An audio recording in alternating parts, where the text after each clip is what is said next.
मैया दे दे अपनी छाया, फसल हो हरी भरी मिटे हर काया। दुनिया करे लाख परेशानी, पर मेहनत की अलग ही कहानी। वाह वाह वाह वाह, क्या बात है किशन, बढ़िया गाना गा लेता है तू भी। ना ना ना ना ना।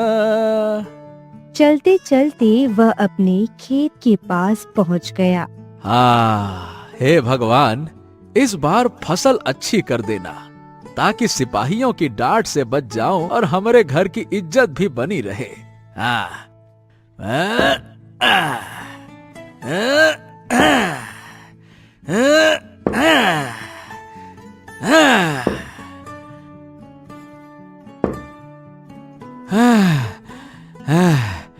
हे राम, बाप रे बाप, ये जमीन है कि पत्थर का पहाड़।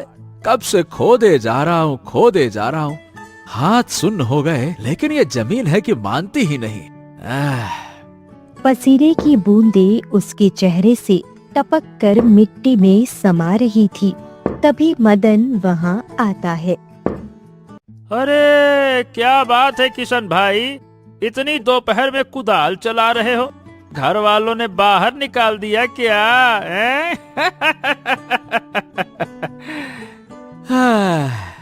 अरे नहीं भाई, किसान हूँ, खेती करके ही अपना पेट भरता हूँ। अब कुदाल न चलाऊंगा तो क्या टांग फैला के बिस्तर में लेटा रहूंगा क्या? हाँ, ये तो भाई सबको पता है, हम दोनों ही किसान ही हैं। पर भाई, ये पथरीली जमीन अकेले कब तक खोदोगे? देखो, मेरी मानो तो 2 बैल खरीद लो, आधे समय में दुगना काम हो जाएगा। ऐसे तो तुम और सूखते जा रहे हो, हैं? अरे भाई, मेरी हालत तो ऐसी है कि नमक खरीदते हुए भी 10 बार सोचना पड़ता है, और तुम बोल रहे हो बैल खरीदने को। फटी चादर ओढ़कर लाखों का सपना नहीं देखता मैं। हाँ, ठीक है भाई, हमारा काम है समझाना, बाकी तुम्हें जैसा ठीक लगे वैसा करो। चलो भैया, राम राम, अब मैं चलता हूँ। ठीक है मदन भाई, चलो, भगवान तुम्हारा भला करे। मैं तो अभी बहुत मिट्टी खोदूंगा, वरना शाम तक कुछ भी काम नहीं हो पाएगा।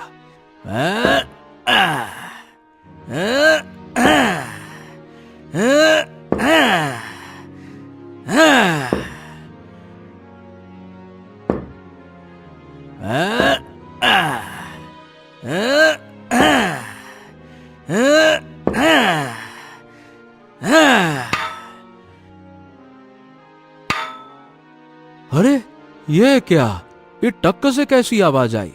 लगा जैसे कोई पीतल का बर्तन हो। रुको जरा, अच्छे से खोद कर देखता हूँ।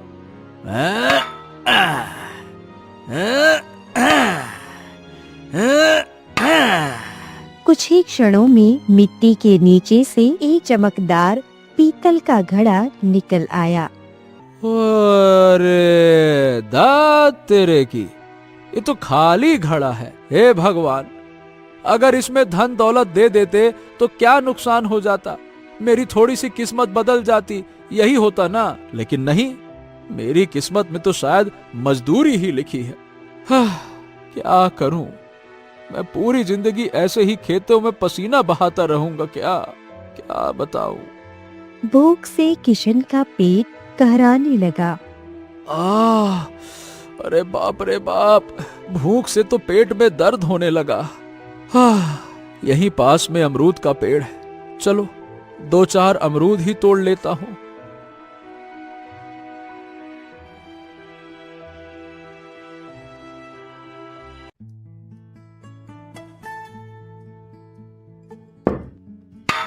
हाँ, वाह वाह वाह वाह वाह, इतनी भूख लगी थी, अमरूद खाकर तो मजा आ गया। एक काम करता हूँ, कुछ अमरूद सुमित्रा के लिए भी ले जाता हूँ। अच्छा चलो, अब ये घड़ा किसी काम तो आया, अमरूद ही रख लेता हूँ। किशन ने 3-4 अमरूद उसी घड़े में रख दिए। हाँ, अब थोड़ी देर आराम कर लेता हूँ, फिर बाकी के खेत को खोद दूंगा। किशन थका हुआ था। जैसे ही उसने आंखें बंद की फिर खोली और जैसे ही उसने घड़े के अंदर झांका, उसका मुंह खुला का खुला रह गया।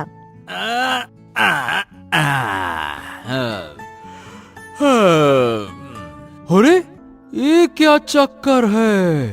अरे मैंने तो इसमें सिर्फ 3 ही 4 अमरूद डाले थे, ये पूरा का पूरा कैसे भर गया? अरे बाप रे बाप! ओ लगता है इस घड़े में कोई जादू है। हाँ। किशन ने फिर से 3-4 अमरूद उठाए, घड़े में डाले, फिर से अमरूदों से ठसाठस घड़ा भर गया।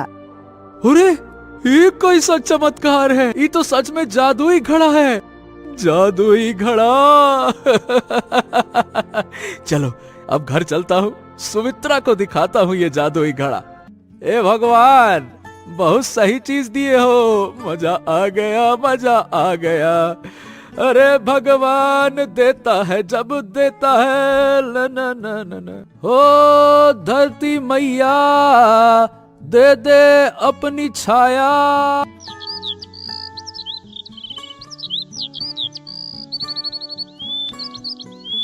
सुमित्रा घर के बाहर खड़ी थी। धूप ढल चुकी थी। पता नहीं इतनी देर हो गई है और ये अभी तक नहीं लौटे। भगवान ही जाने कब तक आएंगे वापस। रसोई में तो कुछ भी नहीं है पकाने के लिए। तभी दूर से कदमों की आवाज आई। किशन घड़ा उठाए घर पहुंच गया। सुमित्रा, तुम अचानक भगवान को क्यों याद कर रही हो? और किसे याद करूंगी? हाँ, उनके अलावा हमारा है ही कौन। अरे चलो चलो, जल्दी से घर के अंदर चलो और दरवाजा बंद कर लो। चलो चलो, आओ आओ आओ, अरे जल्दी से आओ तो। अरे ये कैसी बातें कर रहे हैं? और ये घड़ा किसका है? अरे सुमित्रा, धीरे धीरे बोलो और घर के अंदर चलो, पहले आओ तो सही। दोनों अंदर गए और किशन ने धीरे से दरवाजा बंद किया। ये लो अमरूद खाओ, पके हुए बढ़िया मस्त अमरूद है, खाओ खाओ खाओ। हे भगवान, अरे पागल हो गए हो क्या? घर में खाने के लिए कुछ भी नहीं है, सिर्फ 2 आलू पड़े हैं और आप अनाज के बदले ये अमरूद लेकर आ गए। अरे सुमित्रा, अब किसी चीज की कमी ना रहेगी। वो 2 आलू लेकर तुम आओ। अरे जाओ जाओ, देख क्या रही हो, वो आलू लेकर आओ भाई। और फिर उसके बाद देखो क्या होता है, क्या होता है। जाओ जाओ जाओ, लेकर आओ। पता नहीं आज आपको क्या हो गया है, कुछ भी बोले जा रहे हैं। अरे सुमित्रा, पगला गई हो क्या? मैंने कहा धीरे बोलो, मैं जो बोल रहा हूँ बस तुम वो करो, बस। अब तुम कमाल देखो। सुमित्रा आलू लेने चली गई। उधर किशन ने घड़े से सारे अमरूद निकालकर खाली कर दिया।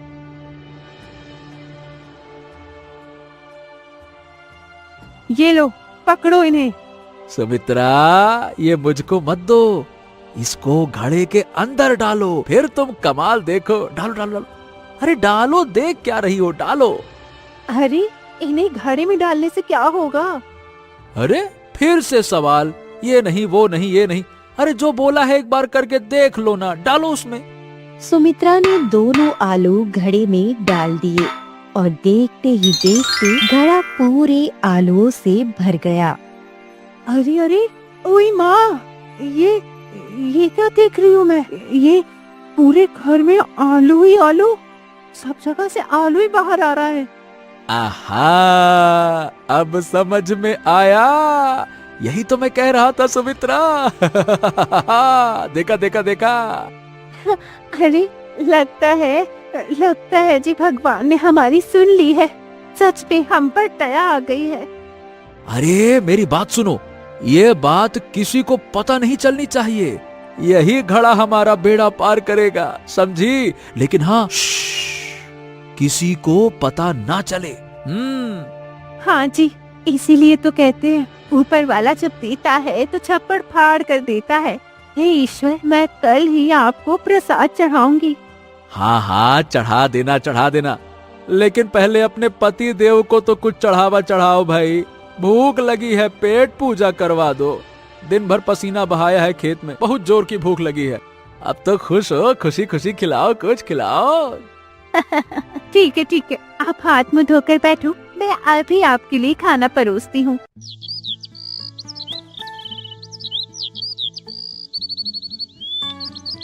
हाँ, अच्छा सुनो सुमित्रा, सुनो सुनो, इतने सारे आलू और अमरूद हैं। अब देखो, हमें इन सब की जरूरत तो है नहीं। मैं क्या सोच रहा हूँ कि बाकी सबको बाजार में जाकर बेच देता हूँ। क्या कहती हो? अरे हाँ, आपने तो बिल्कुल सही कहा। इतना सब का हम क्या करेंगे? ज्यादा दिनों तक रखेंगे तो सारे सड़ जाएंगे। आप एक काम कीजिए, अच्छा होगा कि आप इन्हें सारे बेच दीजिए। बस अब तुम देखो सुमित्रा, अब हमारे जीवन में कोई दुख कष्ट नहीं रहेगा। ये घड़ा यही हमारी किस्मत बदल देगा। इतना कहकर किशन बोरी में आलू भरकर बाजार की ओर निकल पड़ा। हाँ, बहुत दिन हो गए सुमित्रा के लिए एक भी साड़ी नहीं ले पाया। कितने दिनों से कह रही थी, पर मैं हर बार टाल देता था। आज मैं उसे साड़ी लेकर ही रहूंगा। हाँ, बहुत खुश हो जाएगी, बढ़िया मस्त चमकीली वाली लूंगा। हाँ। ऐसा ना होने की वजह से शादी के बाद सारी गहने बेचने पड़े थे, पर एक ही गहना बचा है मेरे पास। लेकिन आज के बाद मैं रानी बन जाऊंगी, रानी। सुमित्रा ने वह आखिरी गहना उठाया और घड़े में डाल दिया। अगले ही पल बहुत सारे गहनों से घड़ा भर गया। अरे बाप रे, इतने सारे गहने! मैंने तो कभी सपने में भी नहीं सोचा था कि एक दिन मैं इतने गहने एक साथ देखूंगी। अरे सिर्फ देखूंगी नहीं, पहनूंगी भी। सुमित्रा ने बिना समय गवाए ढेर सारे गहने पहन लिए। तभी किशन घर में दाखिल होता है। अरे बाप रे बाप, ओ दादा रे, मुझे तो अपनी आंखों पर भरोसा ही नहीं हो रहा। इतने सारे गहने पहनकर काहे खड़ी है तू? कहाँ से मिला ये? ए जी, अब मैं आपकी गरीब बीवी नहीं रही, अब मैं रानी बन गई हूँ, रानी। अरे मैं सुन सुमित्रा, तू पागल वागल हो गई है क्या? बच्चों जैसी हरकतें मत कर। अगर किसी ने देख लिया ना तो हमारे लिए ठीक नहीं होगा। तू भी पागल हो जाती है। हाँ नहीं तो? क्यों नहीं, इतने दिनों तक पैसों की तंगी में कष्ट झेलते रहे हैं हम लोग। अब जब भगवान ने हमें जादुई घड़ा दिया है तो क्यों दुखी रहूं मैं? अब मैं रानी की तरह रहूंगी, रानी की तरह। अरे सुन सुन सुन सुमित, मेरी बात कान खोल के सुन। ये तू बचपना मत कर, समय ठीक नहीं है। अगर किसी को पता चल गया ना तो बहुत बड़ी मुसीबत आ जाएगी, समझती नहीं तू? अच्छा ठीक है, मुसीबत की बात मत ही कीजिए। मैं उन औरतों में से नहीं हूँ जिनके पेट में बात बचती नहीं है। किसी को नहीं बताऊंगी पापा। अच्छा चल ये सब छोड़। अरे तू ये देख जो मैं तेरे लिए लेकर आया हूँ, देख तो जरा। अरे जरा इसको खोल कर तो देख।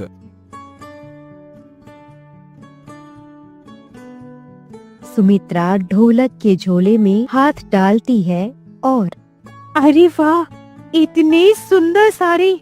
अब तुम इसे बहुत सारी साड़ियाँ बना दोगे। अरे तुम ये क्या कर रही हो? क्या सुमित्रा?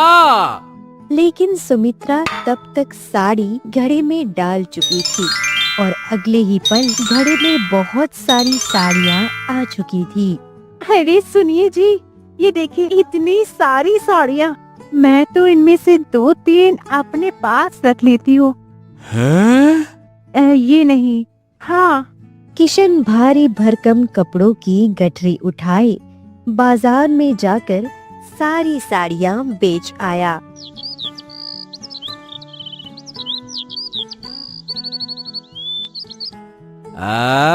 ये देखो सुमित्रा, ये सब बेचकर कितना पैसा आ गया। अब तो लगता है कि हमें महाराज का कर चुकाए देना चाहिए। गांव के सारे किसान दे चुके हैं, बस हम ही लोग तो बचे हैं। क्या कहती हो? हाँ, देना तो चाहिए ही। अब तो हमारे पास इतना पैसा है कि जिंदगी भर खाएंगे तब भी नहीं खत्म होगा। और जब मन करेगा तो घड़े से निकाल लेंगे, हमें किस बात की चिंता। तब अचानक सिपाही घर के बाहर आ जाती है।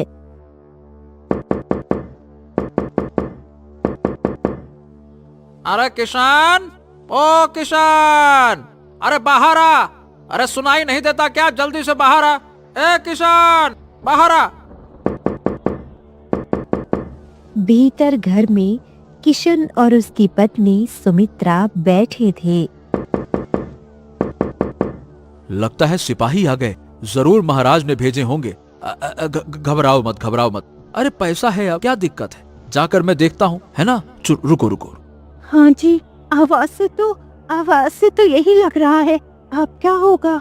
आप कैसे भरेंगे महाराज का लगान?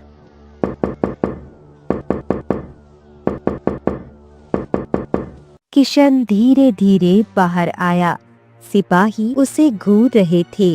हाँ, क्यों रे किशन, घर में चुप के बैठा है क्या? हैं? नमस्ते सिपाही जी। अब घर में नहीं बैठूंगा तो क्या बाहर बैठूंगा क्या? बताइए क्या काम है? हाँ, क्या काम है? पूछ तो ऐसे रहा है जैसे कुछ पता ही नहीं है। महाराज का आदेश है, पिछले वर्ष का कर अभी तक जमा नहीं हुआ है। पूरे गांव ने दे दिया, सिर्फ तू ही बचा है। सिपाही जी, मेरी कोई गलती नहीं है। आप तो जानते हैं मेरी बिटिया की शादी थी, उसी में सब पैसा लग गया। इस साल जो फसल होगी सब बेचकर मैं दे दूंगा, जरूर लौटा दूंगा। आप चाहे तो खेत देख लीजिए, फसल बढ़िया है। अरे मुझे नहीं देखना तेरी फसल वसल, मेरी बात कान खोल के सुन। महाराज ने 1 हफ्ते का समय दिया है, बस 1 सप्ताह में अगर कर ना चुकाया तो सीधा कारागार में। ठीक है, मैं पूरी कोशिश करूंगा। इतना कहकर सिपाही वहाँ से चले जाते हैं। आप कैसे भरेंगे महाराज का लगान? अरे सुमित्रा, चिंता काहे करती हो? महाराज सिर्फ धमकी देते हैं, दिल के बहुत साफ हैं। हाँ उनको भी पता है फसल पकने में वक्त है। अब मैं अभी क्या करूं? हाँ, समझो। अरे जी, आप पागल हो गए हो क्या? इतने बुद्धू हो आप। हमारे पास जादुई मटका है, इसमें अगर हम 1 सोने का मोहरे डाल देंगे तो हमारे साथ बहुत सारे सोने के मोहरे बन जाएंगे।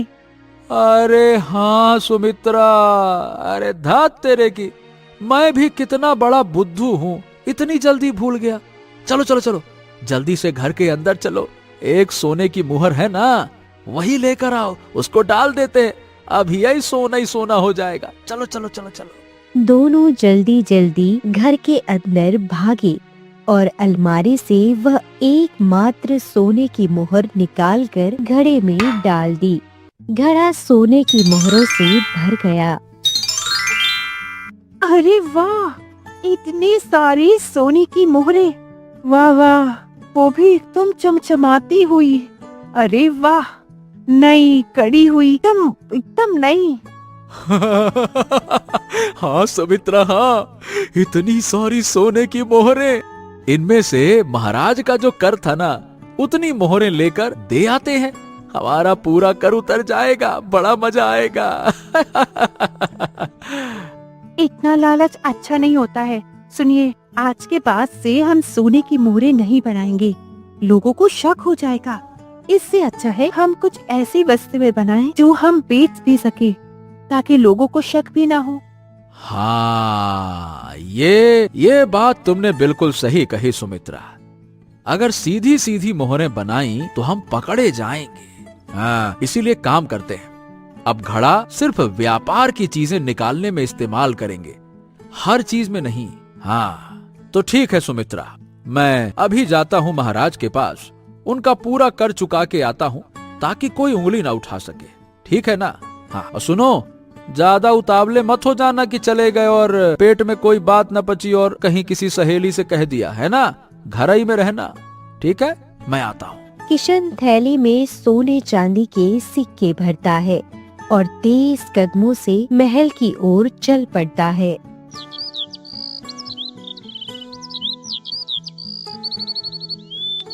किशन धीरे धीरे कदम बढ़ाते हुए राजमहल पहुंचा।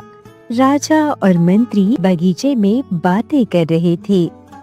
महाराज की जय हो। महाराज, महाराज कृपया करके ये कर स्वीकार कर लीजिए। क्षमा चाहूंगा, थोड़ा सा समय लग गया, पर अब मैं चुका रहा हूँ।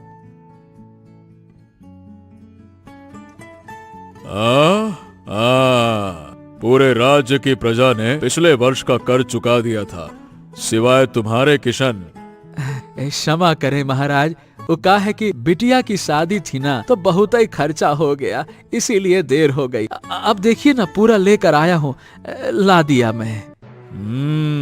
अच्छा, ये बताओ किशन, अभी ना कोई फसल हुई और मजदूरी में तो इतना मिल ही नहीं सकता है? फिर तुम ये इतना धन कहाँ से लेकर आए हो, वो भी एकदम नई नई सोने की मोहरें? क्यों, क्या किया है तुमने? अरे अब महाराज को कहा बताऊं, जादुई घड़े की बात तो महाराज को बता नहीं सकता, क्या करूं? महाराज, बस यही समझ लीजिए कि भगवान की कृपा है। कभी कभी भगवान की गरीबों पर भी कृपा हो जाती है, इसी कारण से पूरा कर दे पाया आपका। ठीक है, चलो ठीक है, जाओ, तुम जा सकते हो, जाओ किशन, जाओ। किशन तुरंत वहाँ से निकल गया, पर उसके जाते ही राजा का चेहरा गंभीर हो गया। मंत्री जी, क्या दाल में कुछ काला नहीं लग रहा आपको? महाराज, दाल में काला नहीं, यहाँ तो पूरी की पूरी दाल ही काली है।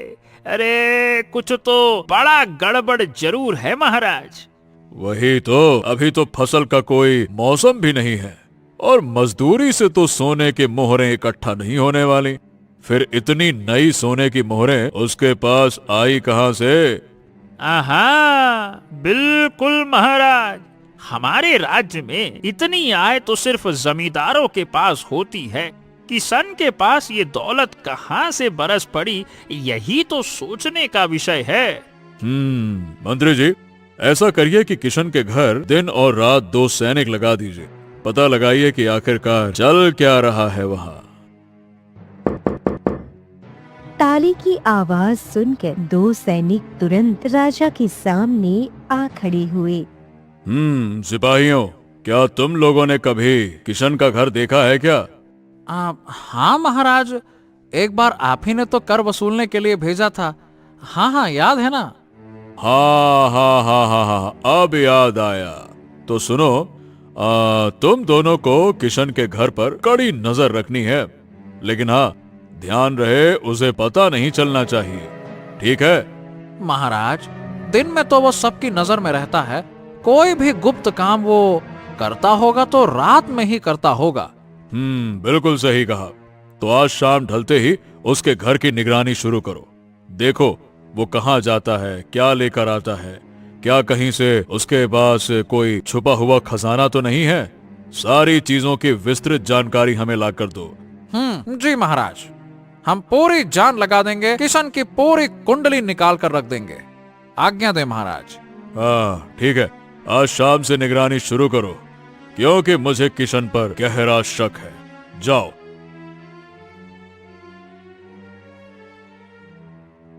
शाम ढलते ही 2 सिपाही चुपके से किशन के घर की खिड़की के पास जाकर खड़े हो गए। हाँ देखो सुमित्रा, देखो, बाजार से एक छोटी मोटी मुर्गी खरीद कर लाया हूँ।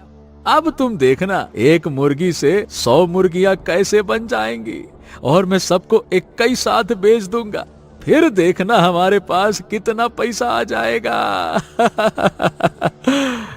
अरे हाँ, जल्दी डालिए, आज तो बहुत सारी बरकत होने वाली है।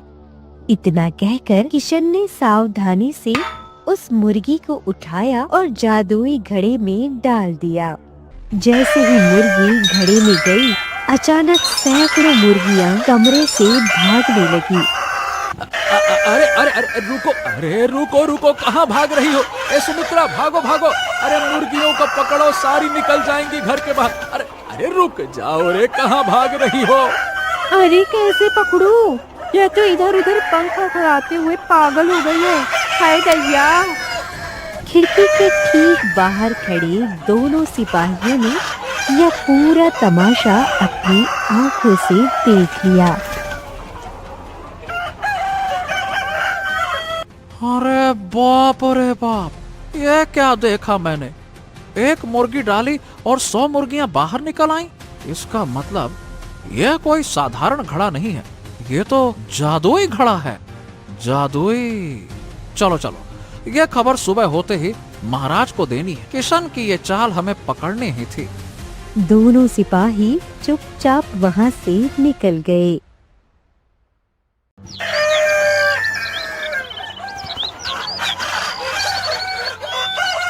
राजा अपने सिंहासन पर बैठे थे और दोनों सिपाही सामने खड़े कांप रहे थे। हाँ तो सिपाहियों, बताओ क्या देखा तुम दोनों ने, जल्दी बताओ। अब महाराज, हमने कल रात एक बड़ी ही अजीब चीज देखी।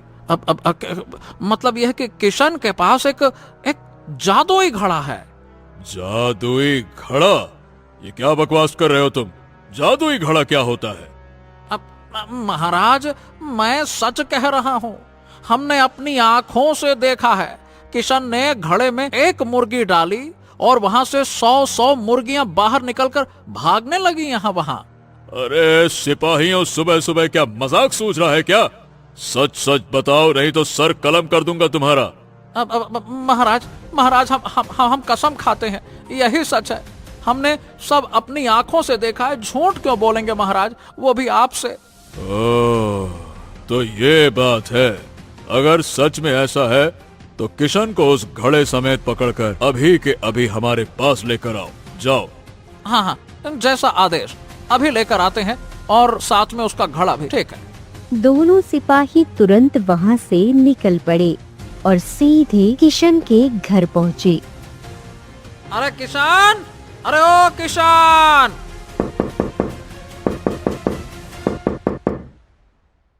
अरे किशन, अरे ओ किशन! अरे बहुत मुर्गियां बना ली घड़े से। ले चल, अब वो जादुई घड़ा और तू दोनों चल महाराज के पास। चल चल चल। अरे देख क्या रहा है, लेकर आ घड़ा, चल। अब मुर्गी घड़ा? अरे सिपाही जी, ये क्या बकवास कर रहे हैं आप? मैंने तो महाराज का कर चुका दिया। अब कौन सा घड़ा, कौन सी मुर्गी? हमारे पास कोई जादुई घड़ा नहीं है। क्यों बेकार की बात कर रहे हो? अच्छा, ऊपर से झूठ भी बोल रहे हो।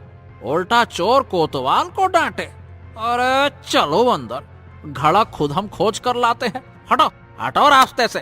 अरे मत जाइए अंदर। नहीं है वहाँ, कुछ भी नहीं है वहाँ पे। पर सिपाही नहीं माने। एक सिपाही घर के भीतर घुसा और थोड़ी देर बाद ये रहा घड़ा। हाँ। अरे अरे अरे, ये क्या कर रहे हैं? देखिए देखिए सिपाही जी, ये हमारे पानी पीने का घड़ा है। ये कोई जादुई घड़ा नहीं है। इसको मुझको दे दीजिए। इसको कहाँ, अरे सुनिए, अरे कहाँ ले जा रहे हैं इसको? चलते हो या फिर बड़ी सजा के लिए तैयार रहो। महाराज ने आदेश दिया, चुपचाप चलो, समझ गए? हाँ, ठीक है, चलता हूँ। किशन मजबूरी में सिर झुकाकर सिपाहियों के साथ चल दिया। किशन को 2 सिपाही पकड़कर राज दरबार में ले आए। दरबार में सन्नाटा छाया था। महाराज गुस्से से घड़े को घूर रहे थे और किशन डरते डरते खड़ा था। तो किशन, तुमने हमारे राज्य और हमसे बेईमानी की है। कोई भी चीज जो अनमोल हो, अकस्मात मिले, वो राज्य की संपत्ति होती है ताकि सबका भला हो। लेकिन तुम तो अकेले अकेले उसका फायदा उठाना चाहते थे। महाराज, पर मुझे तो ये घड़ा मेरे ही खेत में मिला था ना। जैसे खजाना जिसने पाया वो उसका हुआ, वैसे ही घड़ा भी तो मेरा हुआ ना। फिर मैं किसी और को क्यों दूं, क्यों बताऊं? ऐसा नहीं होता है। जब तुम हमारे राज्य में रहते हो तो निर्णय भी हमारा होगा और इंसाफ भी हमारा होगा। तुम्हें सिर्फ इसलिए छोड़ा जा रहा है क्योंकि तुमने हमें घड़ा दे दिया, वरना। पर महाराज, मैंने इतनी कीमती चीज आपको दी है, क्या मुझे? बस बस करो किशन, तुम्हें बहुत बोलने की आदत है। कारागार में जाना चाहते हो या अपनी आजादी की जिंदगी चाहते हो? अगर जेल प्यारी लगे तो एक और शब्द बोल के दिखाओ, वरना अभी के अभी दरबार से चले जाओ। हाँ, ठीक है महाराज, मैं अभी चला जाता हूँ, अभी चला जाता हूँ। ठीक है, ठीक है। किशन सिर झुकाए धीरे धीरे दरबार से बाहर चला गया। किशन के जाने के बाद महाराज ने घड़े को सामने रखवाया। सिपाही, इस घड़े में एक सोने की मुहर डालकर देखो, हम भी तो देखें क्या ये वाकई जादुई घड़ा है या बस कोई घटिया मजाक। जी महाराज, हमने खुद देखा है, अभी हम दिखाते हैं आपको, आप देखिए। घड़ा सोने की सैकड़ों मोहरों से भर चुका था। हाँ, देखा महाराज, अब यकीन आया ना कि हमने झूठ नहीं कहा था, ये घड़ा सच में जादुई है। अरे वाह वाह वाह वाह वाह वाह इतनी सारी सोने की मोहरें, इसका मतलब हम जितना चाहें उतना धन बना सकते हैं। और अरे अरे सुनो सुनो सुनो, और कुछ भी डालो तो 100 गुना। आहा आहा, इससे बेहतर तोहफा और क्या होगा। अरे वाह, मजा आ गया सच में मजा आ गया देखा मंत्री जी? वाह महाराज वाह, मैंने ऐसी बातें तो सिर्फ कहानियों में ही सुनी थी, पर आज तो अपनी आंखों से देख लिया।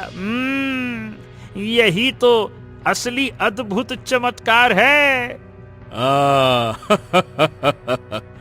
मंत्री जी, मैंने भी बचपन में माँ से ऐसी दास्तानें सुनी थी, पर आज तो सीधा सीधा राज दर्शन हो गया। वाह वाह वाह वाह वाह वाह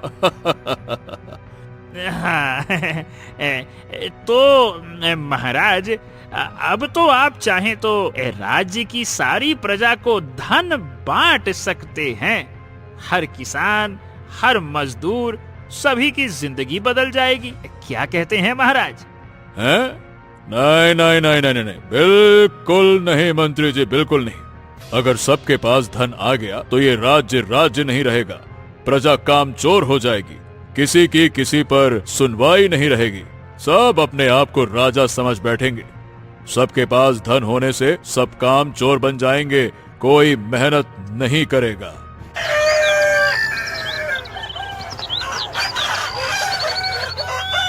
अगली ही सुबह राजा राजमहल के प्रांगण में बैठा जादुई घड़े के सामने थे।